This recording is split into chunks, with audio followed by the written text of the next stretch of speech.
Perkenalkan, nama saya Tia Albina. Saya dari kelas 12 IPA 1. Di sini saya akan melakukan ujian praktek agama.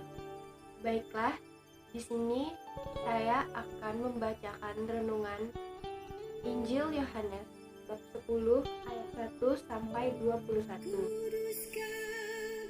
Pertama-tama saya akan membacakan Injilnya dahulu.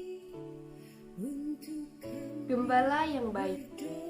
Yohanes bab 10 ayat 1 sampai 21. Aku berkata kepadamu, sesungguhnya siapa yang masuk ke dalam kandang domba yang tidak melalui pintu, tetapi dengan memanjat tembok, ia adalah seorang pencuri dan seorang perampok.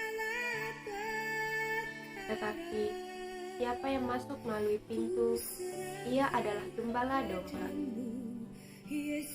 Untuk dia, penjaga membuka pintu dan domba-domba mendengarkan suaranya, dan ia memanggil domba-dombanya masing-masing menurut nama dan menuntunnya keluar. Jika semua dombanya telah dibawa keluar, ia berjalan di depan mereka, dan domba-domba itu mengikuti dia, karena mereka mengenal suaranya. Tetapi seorang asing pasti tidak mereka ikuti, malah mereka lari daripadanya, karena suara orang-orang asing itu tidak mereka kenal. Itulah yang dikatakan Yesus dalam perumpamaan kepada mereka. Tetapi mereka tidak mengerti apa maksudnya Ia berkata demikian kepada mereka. Maka kata Yesus sekali lagi, Aku berkata kepadamu, sesungguhnya akulah pintu ke domba-domba itu. Semua orang yang datang sebelum aku adalah pencuri dan perampok, dan domba-domba itu tidak mendengarkan mereka. Akulah pintu. Barang siapa masuk melalui aku, ia akan selamat, dan ia akan masuk dan keluar dan menemukan padang rumput. Pencuri datang hanya untuk mencuri dan membunuh dan membinasakan. Aku datang supaya mereka mempunyai hidup, mempunyainya dalam segala kelimpahan. Akulah gembala yang baik. Gembala yang baik memberikan nyawanya bagi domba-dombanya. Sedangkan seorang upahan yang bukan gembala dan yang bukan pemilik domba-domba itu sendiri, ketika melihat serigala datang, meninggalkan domba-domba itu lalu lari. Sehingga serigala itu menerkam dan mencerai-beraikan domba-domba itu.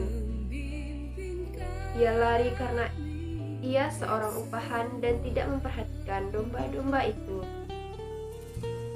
Akulah gembala yang baik, dan aku mengenal domba-dombaku, dan domba-dombaku mengenal aku, sama seperti Bapa mengenal aku, dan aku mengenal Bapa. Aku memberikan nyawaku bagi domba-dombaku. Ada lagi padaku domba-domba lain yang bukan dari kandang ini. Domba-domba itu harus kutuntun juga, dan mereka akan mendengarkan suaraku, dan mereka akan menjadi satu kawanan dengan satu gembala. Bapa mengasihi aku karena aku memberikan nyawaku untuk menerimanya kembali. Tidak seorang pun mengambilnya daripadaku, melainkan aku memberikannya menurut kehendakku sendiri. Aku berkuasa memberikannya dan berkuasa mengambilnya kembali. Inilah tugas yang kuterima dari Bapa-Ku.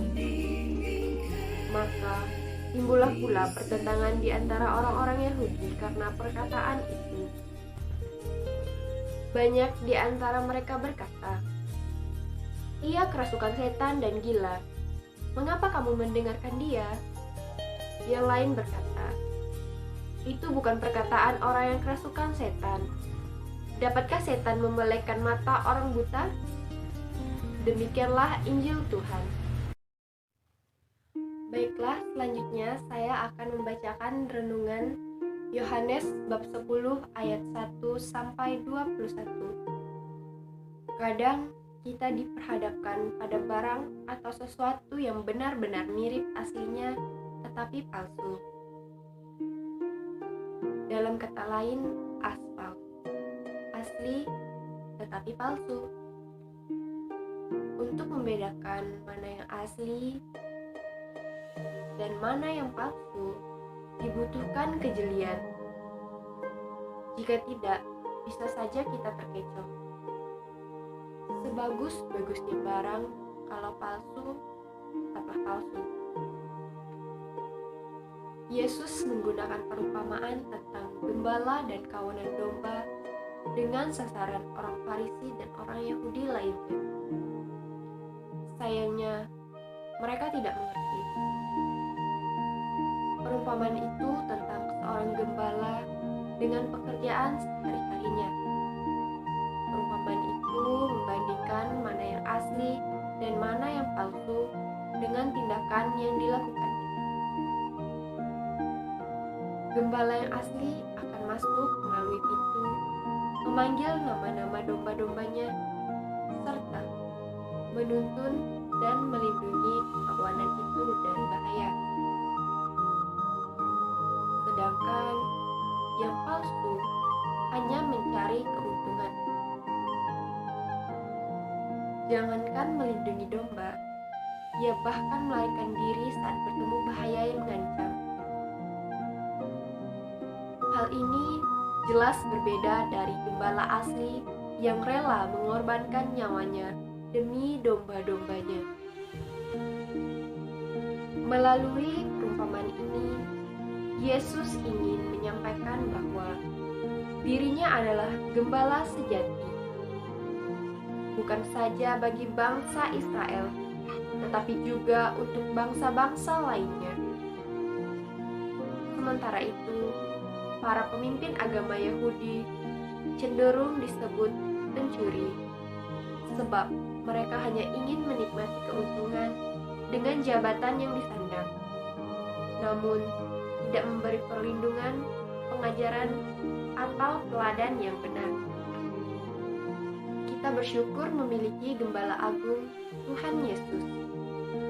Dia senantiasa memberi perhatian dan mengenal kita para dombanya.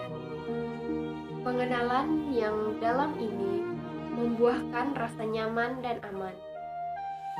Sebagai domba, kita harus senantiasa mendengarkan suaranya agar kita tidak tersesat. Penyesatan kerap dilakukan oleh oknum yang mengaku sebagai Mesias.